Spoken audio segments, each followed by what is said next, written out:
Hey guys, ग्राम पंचायत अधिकारी की जो हम लोग की क्लास चली थी, काफ़ी दिन से मैंने क्लास कंटिन्यू नहीं किया है। तो अब जैसे कि बीपीओ के एग्ज़ाम की डेट आ गई है 27 अप्रैल, तो चलिए इससे आगे हम लोग कंटिन्यू करते हैं। अब देखिए, जो पहले हो गया उसको मैं रिपीट नहीं करूँगी क्योंकि वीडियो सारे पड़े हुए हैं। तो आगे जो क्वेश्चंस हैं, प्रैक्टिस आगे क्वेश्चंस के हम लोग करेंगे। तो चलिए स्टार्ट करते हैं। देखिए 250 तक में भी शायद हो गया था, 251 से स्टार्ट करना है। तो ग्राम पंचायत की अनुमानित प्राप्तियां और व्यय का विवरण उसकी बैठक में किस प्रकार के बहुमत से पारित किया जाता है। मतलब जो ग्राम पंचायत को जो जैसे व्यय जो खर्च वगैरह है, ठीक है, तो उसका बोला गया है। तो जो बहुमत पारित किया जाता है उसकी बैठक में, तो वो बहुमत कैसा होता है, विशेष बहुमत होता है कि साधारण बहुमत होता है। तो ग्राम पंचायत की अनुमानित प्राप्तियां और व्यय का विवरण उसकी बैठक में साधारण बहुमत से पारित किया जाता है। कैसे बहुमत से? साधारण बहुमत से पारित किया जाता है। ग्राम पंचायत का बजट पारित करने के लिए उसकी गणपूर्ति उसकी कुल सदस्य संख्या के आधे से अधिक होनी चाहिए। तो ग्राम पंचायत का अगर बजट पारित करना है तो उसकी गणपूर्ति कितनी होनी चाहिए? जितनी भी उसकी सदस्य संख्या है उसके आधे से अधिक होनी चाहिए, आधे से अधिक होनी चाहिए। ठीक है, तो साधारण बहुमत होता है। नेक्स्ट क्वेश्चन 252 का है, निर्मल भारत अभियान की शुरुआत कब की गई थी? तो निर्मल भारत अभियान की शुरुआत 1 अप्रैल 2012 को की गई थी। कब की गई थी? 1 अप्रैल 2012 को की गई थी। ओके, इसका क्या एम था? ग्रामीण इलाकों में स्वच्छता का जो स्तर है उसको बढ़ाया जाए। ठीक है, पहले इसका नाम संपूर्ण स्वच्छता अभियान था। ठीक है, बाद में निर्मल भारत अभियान कर दिया जाता है। तो शुरुआत कब की गई थी? 1 अप्रैल 2012 को। नेक्स्ट क्वेश्चन हमारे पास है, ग्रामीण पेयजल आपूर्ति परियोजना की आधारशिला कब रखी गई थी? इसके पहले निर्मल भारत अभियान है, वही उसी से रिलेटेड है सब। 1 अप्रैल 2012। अब ये क्या बोला गया? ग्रामीण पेयजल आपूर्ति परियोजना की आधारशिला कब रखी गई थी? तो ग्रामीण पेयजल आपूर्ति परियोजना की आधारशिला 22 नवंबर 2020 को रखी जाती। कब रखी जाती है? 2020 को। प्रधानमंत्री जी ने उत्तर प्रदेश के विंध्य क्षेत्र के मिर्जापुर और सोनभद्र जिले में ग्रामीण पेयजल आपूर्ति परियोजना की आधारशिला रखी थी। ठीक है, तो मिर्जापुर और सोनभद्र जिले से इसकी स्टार्टिंग होती है, वहाँ पर इसकी आधारशिला रखी जाती है ग्रामीण पेयजल आपूर्ति परियोजना की। कब? 22 नवंबर 2020 को। और जल जीवन मिशन की बात करें तो 15 अगस्त 2019, जल जीवन मिशन 15 अगस्त 2019, उसी के बाद ग्रामीण पेयजल आपूर्ति परियोजना की आधारशिला रखी जाती है। ठीक है, नेक्स्ट क्वेश्चन हमारे पास है, जिला पंचायत किसी गरीब व्यक्ति को क्षेत्र पंचायत तथा जिला पंचायत अधिनियम 1961 के अधीन आरोपित कर या उसके किसी भाग के भुगतान से एक बार में अधिकतम कितनी अवधि के लिए छूट दे सकती है? पहले क्वेश्चन का मतलब समझिए। जो क्षेत्र पंचायत जिला पंचायत अधिनियम है 1961, ये तो पता ही है आपको। तो उसमें बोला गया, जिला पंचायत जो किसी गरीब व्यक्ति को जो भी आरोपित कर है उसके किसी भी भुगतान से एक बार से अधिकतम कितनी अवधि के लिए छूट दे सकती है? तो अधिकतम 1 वर्ष के लिए छूट दे सकती है। कितना? 1 वर्ष के लिए बोला गया। जिला पंचायत इस छूट को जितनी बार आवश्यक समझे नवीनीकरण कर सकती है। मतलब 1 वर्ष के लिए छूट दे सकती है, बाद में उस अपने हिसाब से जितना भी है तो वो नेक्स्ट बढ़ा सकती है। ओके, उसका नवीकरण कर सकती है। नेक्स्ट है, राज्य स्तर पे कितनी समितियों के माध्यम से राम मनोहर लोहिया पंचायत सशक्तिकरण योजना का संचालन अनुश्रवण किया जाता है? तो राज्य स्तर पे 2 ऐसी समितियां जिनके माध्यम से राम मनोहर लोहिया पंचायत सशक्तिकरण योजना का संचालन अनुश्रवण किया जा रहा है। तो वो 2 समितियां कौन कौन सी हैं?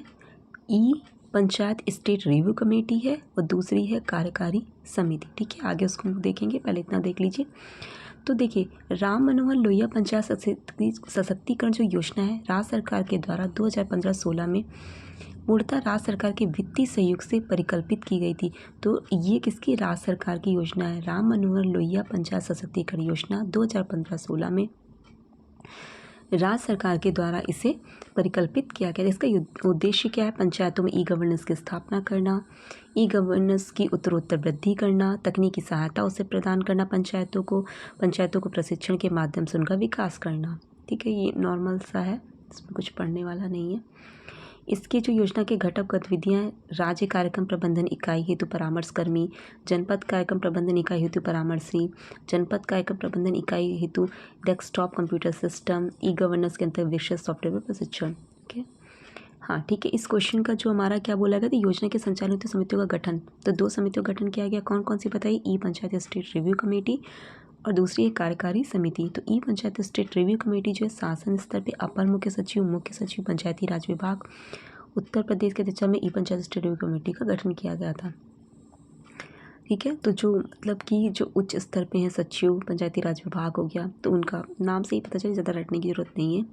दूसरी है कार्यकारी समिति, तो इसमें क्या निदेशालय स्तर पे निदेशक महोदय की अध्यक्षता में कार्यकारी समिति का गठन किया गया। तो जो अपर सचिव प्रमुख सचिव के उसमें ई पंचायत स्टेट रिव्यू कमेटी का और कार्यकारी समिति के उसमें निदेशालय स्तर पर निदेशक महोदय की अध्यक्षता में कार्यकारी समिति का गठन किया गया। तो बस आपको नाम पता होना चाहिए। ओके, देखिए नेक्स्ट क्वेश्चन है, श्यामा प्रसाद मुखर्जी रूरबल मिशन का कब लॉन्च किया गया था। तो श्यामा प्रसाद मुखर्जी रूरबल मिशन जो है वो 21 फरवरी 2016 को लॉन्च किया जाता है। इसकी डेट आपको ध्यान रखनी है, मतलब सन तो पता ही होना चाहिए। तो श्यामा प्रसाद मुखर्जी रूरबल मिशन का कब लॉन्च किया गया था, तो 21 फरवरी 2016 को। कहाँ से किया गया, छत्तीसगढ़ के राजनंद गाँव से शुरू किया गया था। ओके, ग्रामीण विकास मंत्रालय की योजना है ये। ठीक है, तो ये आपको पता होना चाहिए। और ये कैसी योजना है, केंद्र प्रायोजित योजना है। ठीक है, ये जो हमारी योजना थी श्यामा प्रसाद मुखर्जी रूरबल मिशन, जो पूरा के नाम से पहले इसको जाना जाता था, पूरा बहुत ही इंपॉर्टेंट है। तो पूरा का फुल फॉर्म क्या बताया था, provision of urban amenities to rural areas, provision of urban amenities to rural areas. ठीक है, ये श्यामा प्रसाद मुखर्जी का जो पहले का नाम था यही था। ठीक है, तो श्यामा प्रसाद मुखर्जी रूरबल मिशन कब लॉन्च किया गया था, 21 फरवरी 2016 को, छत्तीसगढ़ के राजनंद गाँव से। श्यामा प्रसाद मुखर्जी रूरबल मिशन के तहत जो समूह जो डिवाइड किए गए हैं, कौन कौन से, गैर जनजाति और जनजाति। देखिए मेरा गला ख़राब है, तो आप बस टॉपिक ऐसे देखते चले जाइए, काफ़ी इंपॉर्टेंट है क्योंकि ये। नेक्स्ट क्वेश्चन हमारे पास, उत्तर प्रदेश में सहकारी और पंचायत संस्थाओं के लेखा परीक्षा का कार्य किसके द्वारा किया जाता है। तो उत्तर प्रदेश में सहकारी पंचायत संस्थाओं की लेखा परीक्षा का कार्य मुख्य लेखा परीक्षा अधिकारी, सहकारी समिति एवं पंचायत उत्तर प्रदेश द्वारा संपादित कराया जाता है। तो क्या बोला गया था, सहकारी पंचायत संस्थाओं के लेखा परीक्षा का कार्य किसके द्वारा, तो सहकारी है, तो सहकारी समितियाँ तो होंगी। और लेखा परीक्षा का बात करें तो मुख्य लेखा परीक्षा अधिकारी इनके द्वारा संपादित कराया जाता है। नेक्स्ट क्वेश्चन है, राज्य वित्त आयोग के अनुसार कुल विभाज्य पूल का पंचायती राज संस्थाओं को कितना प्रतिशत दिया जा रहा है, तो 40%। पंचायती राज संस्थाओं को 40% और नगर निकाय को 60%। पंचायती राज संस्थाओं को कितना, 40, नगर निकाय को 60%। नेक्स्ट क्वेश्चन है, संविधान के किस अनुच्छेद के तहत केंद्र द्वारा लगाया गया कर राज्य द्वारा एकत्र और विनियोजित किया जा रहा है। अब ये क्वेश्चन ध्यान रखिए, बहुत ही कन्फ्यूजन है क्योंकि 268 आर्टिकल, 270, 269। ठीक है, तो ये आर्टिकल में थोड़ा कन्फ्यूज़न है। तो अगर बोला जाए केंद्र द्वारा लगाया गया है, ठीक है, और राज्यों द्वारा एकत्र और विनियोजित किया जा रहा है, तो आर्टिकल 268 में बोला गया है। तो क्या बताया, जो केंद्र द्वारा लगाया गया लेकिन राज्यों के द्वारा विनियोजित एकत्र किया गया, तो आर्टिकल 268 में है। तो उसमें क्या है, जैसे कि ऐसे मामले हो गए, ऐसे स्टाम्प शुल्क हो गए जो भारत सरकार द्वारा लगाए जाएंगे, ठीक है, लेकिन उनका जो संग्रहण है, जैसे कि ऐसे मामले जहां ऐसे शुल्क भारत सरकार द्वारा किसी भी 3 वर्ष के भीतर लगाए जाने योग्य हों, राज्यों द्वारा जिनके भीतर ऐसे शुल्क जो उसके वहीं से ग्रहण किए गए हों। ठीक है, तो कुल मिला के जो राज्यों के द्वारा एकत्र किए केंद्र के द्वारा लगाए गए हैं, तो ऐसे शुल्क वो राज्यों को ही सौंप दिए जाएंगे। वो भारत की जो संचित निधि है उसमें नहीं, उसको भारत की संचित निधि का वो भाग नहीं होगा, वो राज्यों को ही सौंप दिए जाएंगे। मतलब केंद्र की संचित निधि का भाग नहीं होगा, वो राज्य सरकार को ही सौंप दिया जाएगा। नेक्स्ट है आर्टिकल 269 की बात कर रहा है, तो केंद्र द्वारा इसे लगाया भी जाता है और संग्रहित भी किया जाता है, लेकिन इस कर को राज्य को सौंप दिया जाता है। 268 में केंद्र द्वारा जो लगाया गया है लेकिन संग्रहित कौन कर रहा था, वो राज्य सरकार कर रही थी। संग्रहित भी केंद्र सरकार करती है लेकिन राज्यों को सौंप दिया जाता है। अंतर्राज्यीय व्यापार में माल की बिक्री या खरीद पे जैसे कर हो गया, अंतर्राज्यीय व्यापार के दौरान माल की खेप पर कर हो गया। ओके, नेक्स्ट है, भारत के संविधान के किस अनुच्छेद के तहत कर लगाया जाता है और केंद्र द्वारा एकत्र किया जाता है, लेकिन केंद्र और राज्यों के बीच वितरित किया जाता है।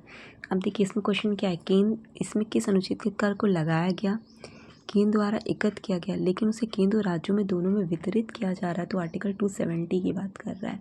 ओके, और केंद्र द्वारा क्या है जो लगाया गया लेकिन राज्य के द्वारा एकत्रित किया गया था, तो वो 268 था। ठीक है, और अगर जो केंद्र द्वारा लगाया गया एकत्र भी किया गया लेकिन राज्यों को सौंप दिया गया, वो आर्टिकल 269 है। संघ के प्रयोजन के लिए कुछ कर्तव्य और करों का जो अधिभार है आर्टिकल 271 में दिया हुआ है। 270 में जो है केंद्र और राज्य के भी सभी केंद्रीय करों का आय का जो साझा करना है, ओके, ये सब बताता है। राज्यों के राजस्व का वैधानिक अनुदान सहायता आर्टिकल 275 में है। राज्यों के राजस्व का वैधानिक अनुदान सहायता आर्टिकल 275 में है। किसी भी सार्वजनिक उद्देश्य के लिए अनुदान आर्टिकल 282 में है। किसी भी सार्वजनिक उद्देश्य के लिए ऋण आर्टिकल 293 में। 268 में क्या बताया कि राज्यों के केंद्र के द्वारा लगाया गया, राज्यों के द्वारा एकत्र किया 268, केंद्र के द्वारा ही लगाया गया और राज्यों के द्वारा तथा राज्यों ने केंद्र के द्वारा ही एकत्र किया गया लेकिन राज्यों को सौंप दिया गया आर्टिकल 269। आर्टिकल 270 में केंद्र और राज्यों के बीच सभी केंद्रीय करों का आय का साझा करना, ओके, और संघ के प्रयोजन के लिए कुछ कर्तव्य जो करों का अधिभार आर्टिकल 271 में है। राज्यों के राजस्व का वैधानिक अनुदान सहायता आर्टिकल 275 में है। राज्यों के राजस्व का वैधानिक अनुदान सहायता किसमें, आर्टिकल 275 में है, जो अनुदान सहायता है। किसी भी सार्वजनिक उद्देश्य के लिए अगर अनुदान दिया गया, जो वैधानिक अनुदान सहायता आर्टिकल 275 में, सार्वजनिक उद्देश्य के लिए जो अनुदान दिया आर्टिकल 282 में है, सार्वजनिक उद्देश्य के लिए ऋण जो दिया गया आर्टिकल 293 में है। ओके, नेक्स्ट क्वेश्चन है पोषण अभियान राष्ट्रीय पोषण मिशन कब शुरू किया गया था। तो पोषण अभियान का राष्ट्रीय पोषण मिशन जो है वो 8 मार्च 2018 को चालू किया जाता है। 8 मार्च 2018 को। पोषण अभियान नीति आयोग की राष्ट्रीय पोषण रणनीति द्वारा समर्पित है। अब ये क्वेश्चन बन सकता है, एक तो कब चालू किया, 8 मार्च 2018 को। किसके द्वारा समर्पित है, तो नीति आयोग के द्वारा समर्थित है। इसका उद्देश्य 2022 तक कुपोषण मुक्त भारत को प्राप्त करना था। ओके, देखिए इतना ही रखते हैं आज के वीडियो में। नेक्स्ट में आगे की योजनाओं के साथ स्टार्ट करेंगे, ठीक है। प्रॉब्लम है, चलिए, थैंक यू।